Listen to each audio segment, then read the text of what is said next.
Hello student, I hope you are fine. Yes, and me also am very good. Reka none uyu munsi rero turebe uko watandukanya amavuta n'amazi. So ubona amavuta n'amazi birivanga mbere yuko tubitandukanya. Mu buryo bwo gutandukanya ibintu bubaho hari ubwo twita decantation. Decantation ni uburyo bukoreshwa mu gutandukanya ibintu bibiri liquid bizajya zivanga. Muri izo rero harimo amazi n'amavuta. Igikoresho gikoreshwa kugira ngo bitandukanye ibyo twita separating fan. Ni ikihe? Iki is called separating fan. Tugiye gushyiramo amazi n'amavuta turebe ko byivanga koko.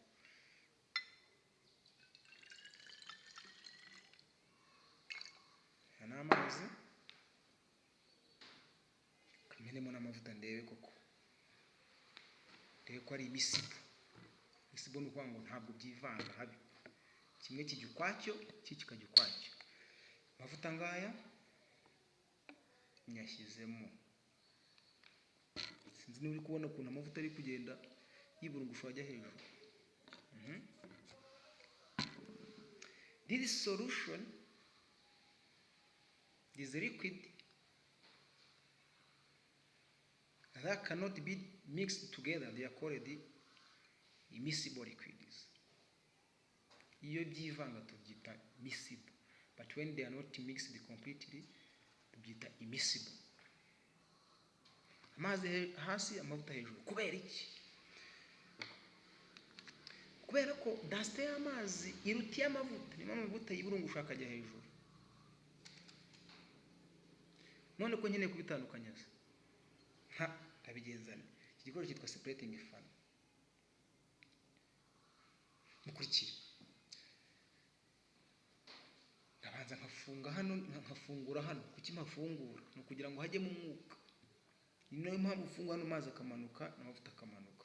Ndamutse mfunza nkagerageza gufungura hano ngo amazi amanuke, nkuremo amazi ni gakeya, amanuka gakeya kubera ko nta mwuka uri kujyamo. Ariko reka mfungure. You see, maze amanuka byihuta. Ko ntabwo nkwiye kurangara, nkwiye gucunga noneho ko amavuta amazi ashiramo. Ya mavuta nayo adahita ashira akamanuka. Muza kudora nitegereje neza, ahita ndeba amavuta yamanutse, hita ufunga kugira ngo twongere kubivanga. Ubu ni bwo buryo bwo gutandukanya amavuta n'amazi.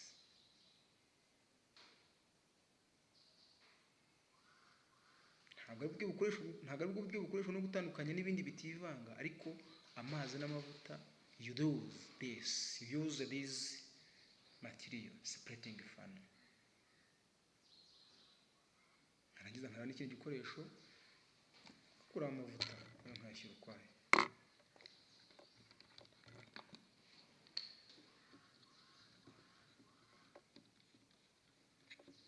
Amavuta nayo akajya ukwayo, amazi akajya ukwayo.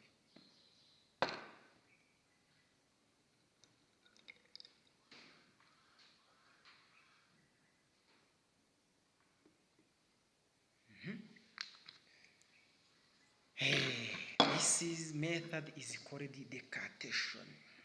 The method used to separate two immiscible liquid. Za liquid byabi isukika bidafasha kwivanga. Aho ibivanze kimwe kijya hejuru kikajya hasi bitana n'ireme bwite, the density. Ifite density nini kijya hasi, ifite density nini kajya hejuru.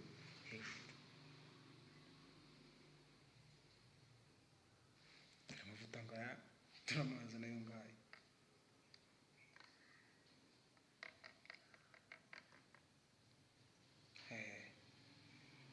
Amavuta yitwa zahabu. Ariko nk'umuntu ucuruza amavuta akaba atambwira ngo mwamarize koko unari guhomba, ayita zahabu. Very delicious but not healthy. Yabaye meshi aba delicious ariko ntabe healthy. Muzi ko ari ibiryo biri delicious ariko bitari healthy. n'indi nkuru n'indi somo amavuta amazi. So this is how you can separate two immiscible liquids, those liquids that cannot be mixed completely.